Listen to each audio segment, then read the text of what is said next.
Alright brothers, today we're going to be talking about dealing with the anxiety that comes with porn-induced erectile dysfunction. Now early in your reboot, you're going to be dealing with at least some porn-induced erectile dysfunction anxiety, if that is something affecting you. Okay, if it isn't, you don't need to watch this video.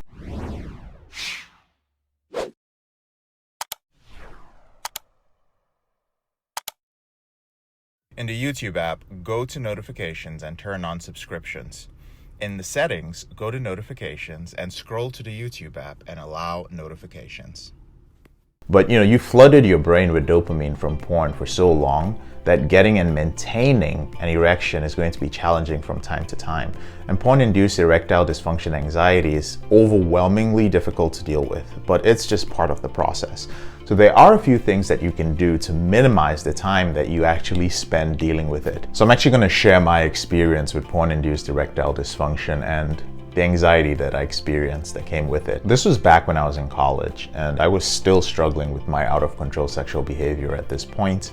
I remember being out at a bar, I believe it was like a Thursday night, like college night, and I saw this beautiful Brazilian girl who was on one of the sports teams in my school. So long story short, we got to dancing together, there were some drinks involved, we made out a little bit, and at the end of the night, I suggested continuing, at her place. So we headed back to her place and we were about to have sex, but I just couldn't perform. So as beautiful as she was, as much as I desired her, I just couldn't get an erection. And I had this gorgeous woman in front of me and nothing was happening. It was just like a floppy dick that wasn't doing anything. So I managed to, get a little bit hard when I started thinking about scenes from pornography, but I couldn't even maintain it, and that felt terrible. I wasn't only anxious that I couldn't follow through with this, but I was also worried about her judging me. So this was an awful, embarrassing, and frankly speaking, it was a pathetic situation to be in. Now, in your case, the question I want you to ask yourself is, how many times have you found yourself in a situation like that? Like, it could have been with your wife, it could have been with your girlfriend, or even some woman you try to hook up with. It's something I struggled with, and I carried it with me for many years, especially that experience. It eventually prevented me from getting close to women that I was attracted to because I was afraid, basically, that I wouldn't perform. And over time, this leads you to throw away many opportunities. You start creating a lot of issues for yourself. There are women who you meet that you're interested in, but you're going to sabotage the relationship in some way. Right? You keep thinking, what's the point of moving this forward? Because despite how I put my best foot forward, at the end of the day, I'm just going to disappoint her sexually and embarrass myself. Eventually, you start internalizing all these limiting beliefs and this negative self-talk. Now, to be fair, you might be right in some of these cases, but you're probably wrong more often than you think, though. The truth that I've learned over the years and dozens of women later is that your porn-induced erectile dysfunction and the anxiety that comes with it depends on one thing. Depends on the woman. See, there are two types of women that you should concern yourself with when it comes to your porn-induced erectile dysfunction anxiety, especially early on when you're dealing with it. The first type of women are experienced women, right? Like your wife, long-term girlfriend, women who have had many sexual partners, or women who have been in a long-term relationship in the past. And then there are less experienced women, such as a younger woman who hasn't had sex with many men, maybe one or two partners. So how are these women different? Well, most men who are really concerned about their porn-induced erectile dysfunction and who have a lot of anxiety around it, when I speak to them as clients, interestingly enough, they're often worried about women who are experienced. They're thinking of their wife or their long-term girlfriend, or even a casual one-night stand. But here's the thing though, experienced women tend to be less concerned with your porn-induced erectile dysfunction. Guess what? Because they've come across it at some point. Right? Think about it this way. If the woman is experienced, she's already been with multiple men. She's had all kinds of sex with different men prior to meeting you. So this means it's not the first time that she's dealt with a man not being able to get it up, because almost all guys view pornography. Another thing about experienced women is that they've been with men who have different size penises, right? And this is important because men who struggle with porn and who have PIED have this warped understanding of penis size. So we think that it matters more than it actually does. But your experienced partner is with you for a reason, right? So that means that she's already interested in you and she likes what you are working with down there. And finally, experienced women understand that sex isn't going to be great. I've said this before. There are times where someone's mind is in a different place, they're distracted. Some days, one of you is just not into it. The same is true for one-night stands. Usually, more often than not, to be honest, it's extremely rare that a one-night stand sex is great. And women with experience, they know all these things. They realize that sex isn't always going to be the best and that you're not going to get hard all the time, and it's not a big deal. So they've been in that position in the past, and they know it's not necessarily something that has to do with them. But inexperienced women can be a different situation. It's a little bit different. Maybe they've met or they've dated several guys, but they haven't actually had sex with many of these guys. Or maybe they're women who got married when they were really young, or they recently got divorced, and now they're getting back into the dating scene. So they've only been with this one guy who was their college sweetheart or whatever. Now, early on in my reboot, I did try hooking up with women like this. And I was struggling with PIED. And there were times when I wasn't able to perform because my brain was still rewiring. And I found these inexperienced women were far more likely to be judgmental than experienced women. It's usually because these inexperienced women still deal with a lot of insecurity on their own. It's not a you thing. So many of them aren't yet comfortable with their sexuality, and they have a tendency to blame themselves. And these women think that you can't get it up because you don't find them attractive. They don't yet realize that men aren't able to perform all the time. So they have their own issues. But at the same time, they're blaming themselves, but you're also blaming yourself. So you know the real reason for your struggles, but you're not able to explain this to her.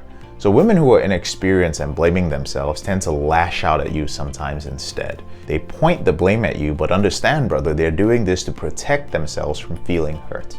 So what can you do about it? Well, I would say don't worry. There are some things that you can do to deal with your performance anxiety, especially when it's related to PIED. And this is especially true, and it's really important for men who are married or in long-term relationships, in my opinion. So try out a couple of these things that I'm going to share with you and see if any of them actually help with your performance anxiety or PIED. The first thing is get your testosterone levels checked. 9 times out of 10, the men I work with find that their testosterone levels are just way too low.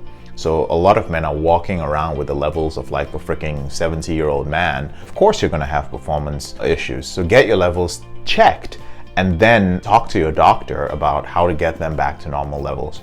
The second thing is control your behavior with pornography. Your testosterone levels contribute to the problem if they are low, but the main issue stems from your pornography addiction. So if you weren't addicted to watching pornography, you wouldn't have as hard a time with your performance, right? So you need to control your compulsive behavior with porn and masturbation because it's only going to keep the problem going. The third thing is adjust your mindset, right? Listen and realize that if you're with a long-term partner like your wife or a girlfriend, she already likes you. This woman is invested in you. She cares about you. Your performance anxiety probably doesn't affect your relationship as much as your response to your anxiety does. That's what's really affecting your relationship. So you need to adjust your mindset surrounding your porn-induced erectile dysfunction as you work on it. And the fourth thing is something that I've spoken about in the past, but focus on foreplay. If you're still early in your reboot and you know that you're going to have a hard time getting an erection, then focus on foreplay. Spend time focusing on it and it'll give you more opportunities to reach the point where you can perform. So even if you weren't able to get there, you and your partner can still have a fun time with foreplay. It doesn't always have to be sex and penetration, right? So brothers, that's all I have for you today. Just a reminder that experienced women, again, they are not going to worry as much about your performance anxiety as you do. It's mostly in your head. They've been in this situation before. They're not going to tell you that, right? It's only going to be a big deal unless you make it out to be. And with inexperienced women, their judgment often comes from their insecurities. They're worried that you don't find them attractive, and they just don't realize that this is just how guys are. They're going to find out at some point, right? So that doesn't mean that the ball is completely out of your court though, right? You need to start by doing those 4 things that I mentioned and get a grip on your performance anxiety and your porn-induced erectile dysfunction. So, It is going to take time. It's going to take patience. It's going to take practice to get back to what is normal. I know you probably don't know what that's like anymore, but you can still go out and you can have a good time as you're rebooting. It's not going to send you into this spiral of out of control behavior as long as you understand and you internalize these concepts. Whenever you're ready, here are 4 ways that Porn Reboot can help you out for free. The first way is to subscribe to our channel and make sure you click on the notification bell to get a new video every other day. The second way is to get a copy of the free book, Confessions of a Porn Addict, 7 Secrets of Porn-Free Men. You'll learn about my personal struggle and the lessons I've learned over a decade, as well as strategies for putting together your porn reboot plan and ending your compulsive behavior with pornography or masturbation. So click on the link in the description below this video. The third way is if you're not sure where to start, but you'd like to learn more about my team and I, if you'd like to spend time with like-minded professionals, entrepreneurs, business owners, guys who work in sales, consulting, or high-level jobs, men who are controlling their behavior, then join our free and confidential group, the Porn Reboot group on Facebook. There's also a link to join in the description below this video. And finally, if you need help right now because you have a burning issue, your behavior with pornography is hurting you mentally, you're about to lose your relationship, you want to live up to your potential, you want to be an authentic man and free yourself from shame, guilt, and underachieving, click on the link in the description below this video that says free coaching call, or visit elevatedrecovery.org and click on the link which says book a call.